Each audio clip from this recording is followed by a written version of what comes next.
Ha ha! What's up, Busters? The bug catcher is here today, smoking trees, and I'm catching Butterfreeze, baby. And you saw the title to the video. The Pokemon community needs Genwunners Part 2. The last time I kind of went in just on the fans and kind of just the people leaving comments in general, right? Not even on my page, right? Just the fans of the community. Looking at, I even took notes for this one, Busters. I got some notes here. I'm gonna start off with the fans, but I'm gonna get right into the YouTubers, Busters. So sit tight, strap up, and don't let the bed bugs bite. You know what I'm saying? So let's get right into the big doozy. I want to start with this guy. I was going back and forth on I wasn't really going back and forth too much. I just made a comment on a video I was watching. And the guy brought up Sword and Shield, and obviously, as we all know, those are the best games they've ever made. I made a comment similar to that, and someone replied to me back saying none of the characters have any depth. And then he tried to use Marnie as an example of this. And he said, and I quote, "What does Marnie have going for her except that she's cute?" Are you kidding me? What does she have going? First of all, if all you see in these characters is if they're attractive to you or not, maybe you're the problem, right? But what does Marnie have going for her? Well, let's just see. Her brother is a gym leader. She has a whole team behind her. The team yells her team. They cheer her on. They follow you around. And if you notice, she's real shy at first, kind of to herself, and team yells real obnoxious and whatnot. But by the end of the game, she's so comfortable with you and done broke out of her shell. She's cheering with Team Yell for you against the Cosmo motherfuckers. You know what I'm saying? Then she takes over her brother's gym. Like, that's a lot of character depth right there. And that's just one example in that game. Another one, I'm trying to recall if I watched this on a video or if it's just I feel like this is a big thing about Pokemon in general. So is the graphics. And I heard this is what it was. Somebody said, I don't know if I read it or what, but someone said we should boycott the games. But no one's man enough to boycott the games, is basically what he said. He goes, well, if no one likes the graphics, why don't we all boycott the games? But no one will do that. Now, while there is a point in that, fundamentally, he didn't even use common sense, because how many adults, like, he has to be talking to the adults who play Pokemon, because he's not talking to the 11-year-old who wants to Mega Evolve Dragonite for the first time and whose parents is going to buy the game. That 11-year-old's not going to give a fuck about the graphics. So for him to say we should boycott the games, but then no one's going to do it, it's almost like he knows there's not enough people. Like, if every adult boycotted Pokemon Legends ZA, it's still going to sell about 10, 15 million copies, because just that many kids are going to want to buy it. If every adult who plays that game, or if everybody who doesn't like the graphics doesn't buy it, it's still going to sell well. But he's saying this in such a, and I've noticed this, a lot of the YouTubers and a lot of the fans in general, that they're like, I can't, like, they just know everything, and they say everything so confidently. He confidently said, if we all boycotted it, it would show Nintendo something, but no one's man enough to do it. We're all going to suck it up and buy the games anyway. Like there's not 10 million kids who are going to go buy this game. Like they don't think like that. Another example, I'm watching Rocket Radio Podcast. One of these guys, they're ranking their protagonists from best to worst or whatever. It wasn't the most egregious podcast I've ever heard. These guys are okay. But one of these guys, I think it was Hybrid Hero, one of these guys, they're going backwards. So they're starting with the Legends ZA people. I don't even know how you rank them. I guess they went off just appearance. But they're going backwards. When they get to when they get to X and Y, I don't even know, Serena and whoever the fuck, right? Who gives a fuck what the guy's name is? But Serena and the guy, and Hybrid just chimes in, does everyone know what's special about these two?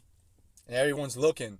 And he goes, these are the first sets of games where your rival is a part of the story, like the one you don't pick. And everyone, and he says it with a smile, and he's nodding his head like he really just dropped some sort of knowledge. And everyone's like, oh man, you're right. Wow. Do we forget? If you pick May, your rival is Brennan in Ruby and Sapphire? He just forgot that. Did he forget that if you pick Lyra, Ethan is your rival, and vice versa? Did he just forget that? How did he just forget these details? Same with Diamond and Pearl. If you pick Dawn, Lucas is the professor's fucking assistant. These guys just say shit out their ass like it's fact. And that's what it bothers me. And maybe it wouldn't bother me if it was just a couple of people or maybe just one occasion. But it's like several YouTubers and fans of Pokemon act like this. The online community is crazy. Not so Ace Trainer. He just posted his video. Will Pokemon Legends ZA finally fix this modern Pokemon problem? And he's talking about Sword and Shield and Scarlet and Violet, how the towns are lifeless. Scarlet and Violet, I agree. But I guess he didn't play Sword and Shield hard enough. Because as he's saying, Gen 8, each town is lifeless. He's showing footage of Bologna, if I believe that, with the city with the mushrooms, the fairy gym leader. He's showing that city inside the building where you deliver the note from the ghost kid to that old guy. But right before he talks to that person, he fades out like it's just boring. Like you know what you just faded out on as you're saying there's nothing to do in this city. Or as he's in Gen 8, and he uses this city as an example. Since he had a clip of Bologna, as he said Gen 8 cities are lifeless, I'm just going to use Bologna as an example.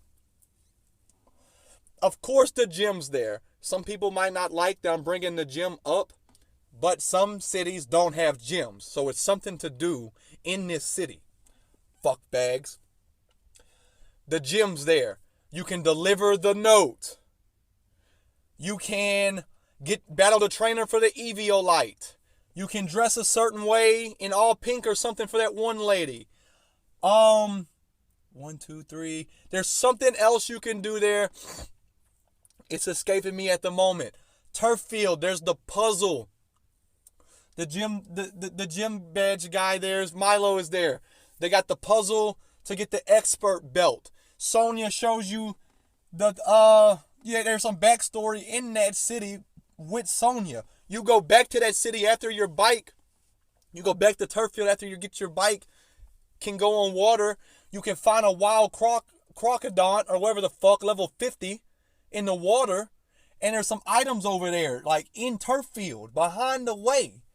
So that gives you a whole reason to go back there. Moto Soak is beautiful. You can change clothes there. Not every city lets you do that. Certain cities there may not be as much to do. They got the new clothing options. These people just talk out their ass. This YouTuber here I like, Party Arley, also talking about Sword and Shield. She has a video. I beat Pokemon Shield using only shiny Pokemon. Fucking amazing video. But as she's battling Piers, she's contemplating or pondering why he doesn't Dynamax. And she pauses the video to explain how these games don't have any depth to them. Fucking bitch. She goes on to say, why don't we know why Piers doesn't Dynamax his Pokemon? Did you not read his league card? You get 2 of them. Marnie speaks on it later on in the game. His league card explains why he doesn't like to Dynamax or why you can't in Spike Myth. But she very confidently paused the video to say that. Like she just knew 100%. These games been out. She just dropped this video 4 months ago, almost 500,000 views. She really just said she doesn't know why Piers doesn't Dynamax. These games have been out since 2019, if I'm not mistaken. She just dropped this video 4 months ago, and she doesn't know that information. So how can she say there's no depth in the game? Because she hasn't explored it enough. But she said that so confidently. My final example on this is this YouTuber named excuse me. The bug catcher has a stuttering problem, Busters. It comes out every now and then. Anyway, Cicely, in her video, is the Chikorita hate rooted in misogyny. Are you fucking serious? You're trying to bring misogyny and this blue pill, red pill shit into Pokemon. And she goes on to say that people don't like Chikorita because it's a feminine Pokemon. Now, I'm not one of these furries. I'm not judging you. The bug catcher doesn't judge, okay? Do what you want in your free time. But how many Markiplier, if I'm not mistaken, that's his name. Didn't he smash or pass every single Pokemon? Most of the feminine Pokemon are highly regarded. They're some of the best Pokemon, and a lot of the community likes to put these Pokemon in such a high pedestal because they talk about fucking them. So how can she say that no one likes Chikorita because it's feminine when a lot of the feminine Pokemon, Lopunny, everyone knows what I'm talking about right now. If you've even been online with Pokemon, Vaporeon, Lopunny, Gardevoir, Tisserina, Salazzle, everyone knows the memes, right? There's not misogyny. No one has nothing against Chikorita because it's a fucking girly looking Pokemon. It just fucking sucks in the region. The gym leaders and Team Rocket have types that directly beat Chikorita. So when you pick it as a starter, it's hard to get any fucking motion with it. Bayleaf was the star of the Johto series in the anime. But this girl has the nerve to confidently say, this is the point, confidently say these things about Pokemon. I don't understand it. In conclusion, if anyone has some of these thoughts, it's like, please realize you're talking out of both sides of your ass. Bust bags. Keep it all the way up.